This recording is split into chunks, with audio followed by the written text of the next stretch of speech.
We recently had an experience of this. The local hospital asked us to plan the new chapel because the Christian chapel was in a place where they did renovations. As we discussed the chapel, we heard how faith groups face barriers in hospitals that were not about a meditation room or a chapel. We began to understand that there were people who were not clergy who needed to come in and be spiritual care providers, different than rabbis and pastors in a Western culture.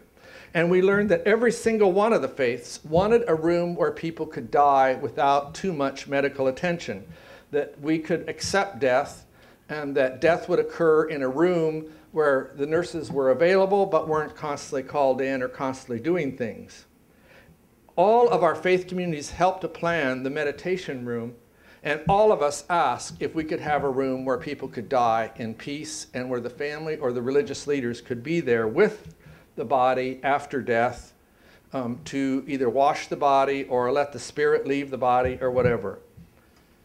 The hospital was not able to grant any of this request. There are too many rooms, there's too much stuff going on. We just couldn't do it. So we are still working to see if we can get a room where people can die in peace. We do have a meditation room, although the hospital never found enough money to put any water in the meditation room for ablutions and for other things that most of the religions needed.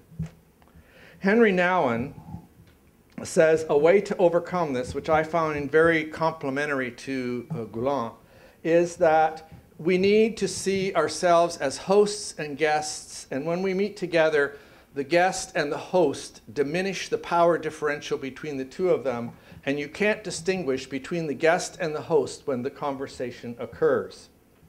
I think that's what we're doing in multi-faith activities.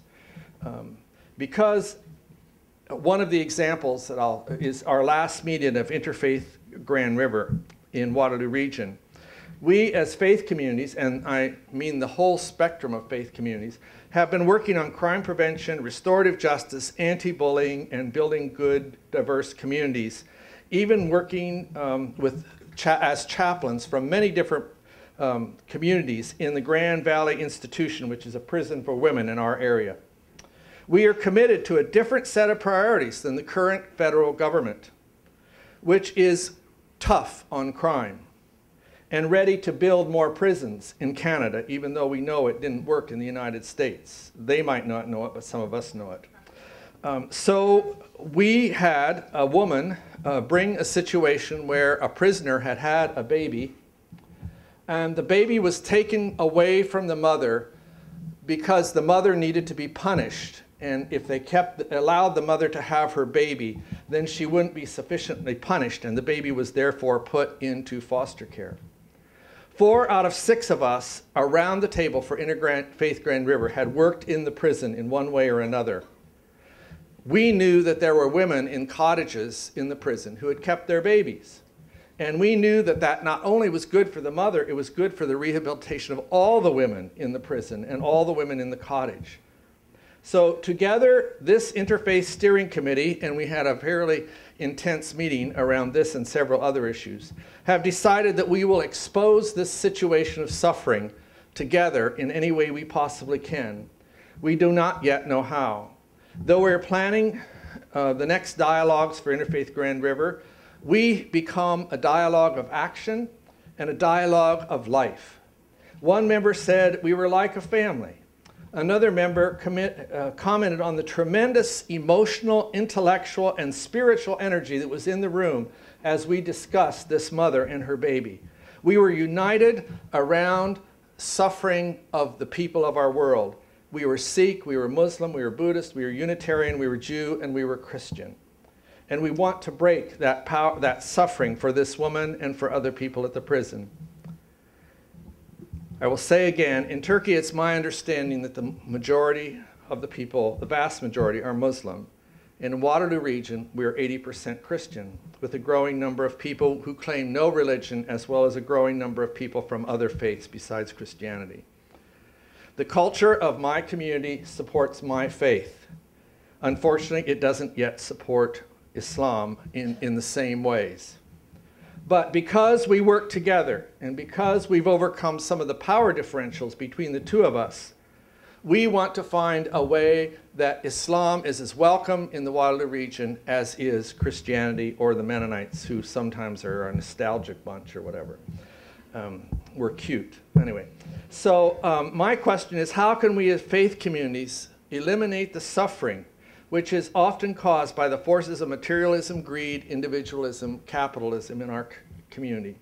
I admire the Gulen Foundation and Fethullah Gulen for the foundation's emphasis on interfaith, for its emphasis on humility and reflection and respect and the things that bring us together.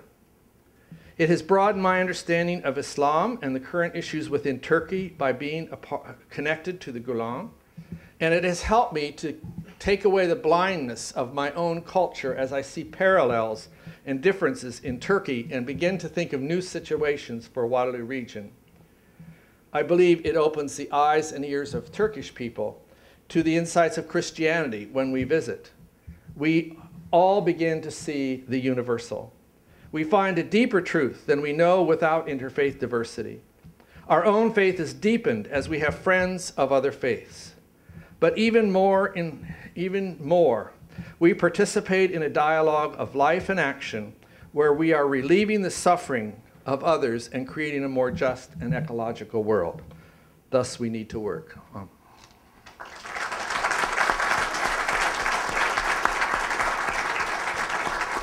Actually, I wanted to toss this off Professor Baum.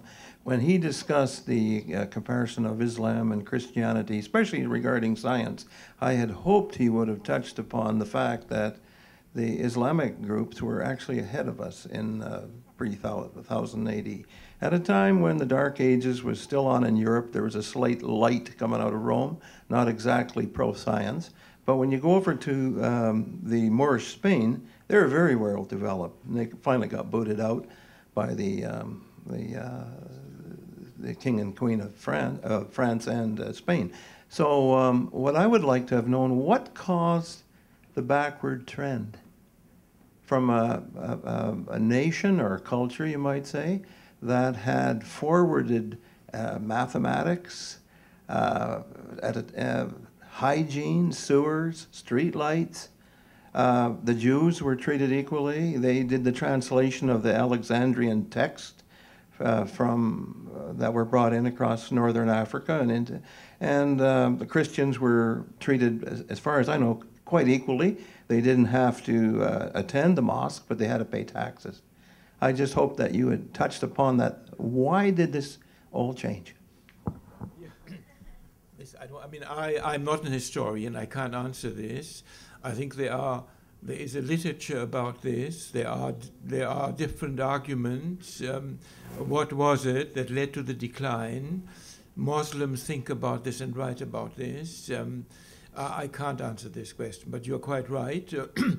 These were thriving cultures with the respect for reason, for science, beginning of technology, while the West was still much behind. Yes, I can't answer this question.